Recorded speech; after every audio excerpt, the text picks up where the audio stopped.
అందరికీ సిగ్నల్ చెప్పే బల్లి కుడితిలో పడిందంటారు విన్నారా? ఇప్పుడు నారా లోకేష్ తీరు సరిగ్గా అలానే ఉంది.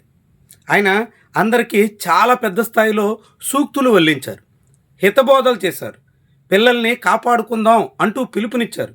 సోషల్ మీడియా కారణంగా యువత పక్కదారి పడుతుంది అనే ఆందోళన వ్యక్తం చేశారు.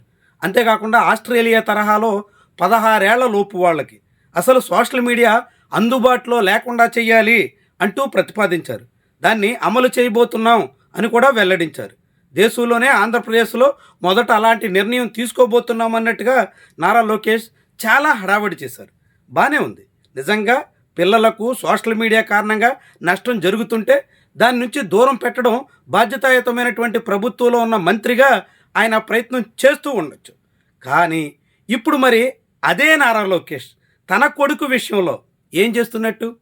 నారా లోకేష్ కుమారుడు నారా దేవాంశ్ వయసు 11 ఏళ్ళు. ఆయన సోషల్ మీడియా ఖాతాలు తెరిచాడు, సొంతంగా ఛానల్ ప్రారంభించాడు. యూట్యూబ్ ఛానల్ ద్వారా తనకు తెలిసిన విషయాలు అందరితో పంచుకుంటాను అంటూ బయలుదేరాడు. దాన్ని నారా లోకేష్ ప్రమోట్ చేస్తున్నారు. ఎంత విడ్డూరం చూడండి. 16 ఏళ్ల లోపు వాళ్ళకి సోషల్ మీడియాలో ప్రవేశం కుదరదు, అది చాలా ప్రమాదం, యువత చెడు మార్గం పట్టేదానికి అవకాశం అవుతుంది. ఇవి నారా లోకేష్ మాటలు.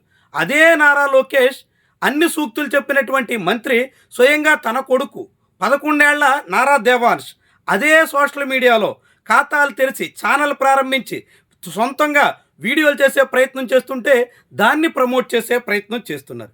ఏమనాలి దీన్ని? ఇదెక్కడ ద్వంద్వనీతి? తన కొడుకైతే ఒక రీతి, ఇతరులకైతే మరొక నీతి.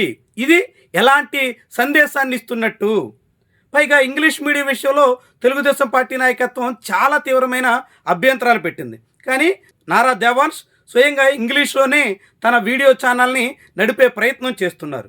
అంటే 11 ఏళ్ల నారా దేవాంశ్ ఇంగ్లీష్ మీడియాలో చదువుకుని ఇంగ్లీష్ ఛానల్ పెట్టి ఇంగ్లీష్లో తనకు తెలిసినటువంటి విషయాల్ని వెల్లడిస్తుంటే దానికి ఉప్పొంగిపోతున్న నారా లోకేష్ జనాలకి మాత్రం 16 ఏళ్ల వరకు సోషల్ మీడియా వద్దు, ఇంగ్లీష్ మీడియమే వద్దు, ఇంగ్లీష్తో వచ్చే అదనంగా దక్కేది ఏమీ ఉండదు, ఇలాంటి రకాల మాటలు మాట్లాడితే జనం ఏమనుకోవాలి? ఇలాంటి 2 కళ్ళ సిద్ధాంతాన్ని, ఇలాంటి ద్వంద్వ నీతిని జనం ఎలా అర్థం చేసుకోవాలి? చాలా ముఖ్యమైనటువంటి విషయం కదా. బాధ్యతాయుతమైనటువంటి నాయకుడు కదా.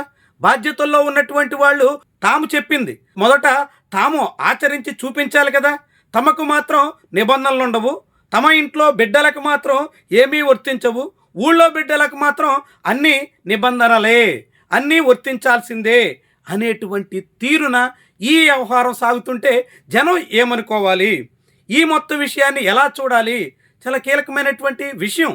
నారా లోకేష్ తన కుమారుడు దేవాంశ్ విషయంలో ఎంతైనా ఆప్యాయత ఉండొచ్చు.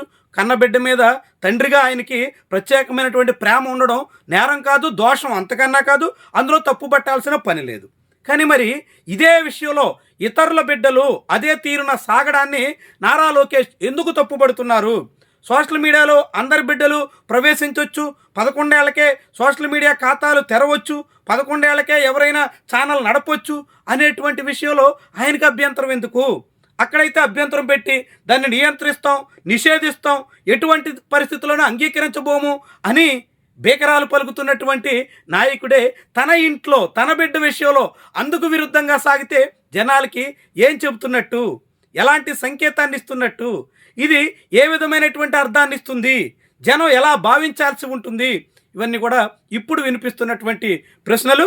మొత్తంగా నారా దేవాంశ్ కోసం నారా లోకేష్ తపన పడుతున్నారు, ప్రమోట్ చేస్తున్నారు. నిన్న కుటుంబ సభ్యులంతా నారా దేవాంశ్ యూట్యూబ్ ఛానల్ని బాగా పోస్టులు చేసి ప్రచారం కల్పించే ప్రయత్నం చేశారు. మంచిదే, అందులో ఎవరో తప్పు పట్టడానికి పని లేదు.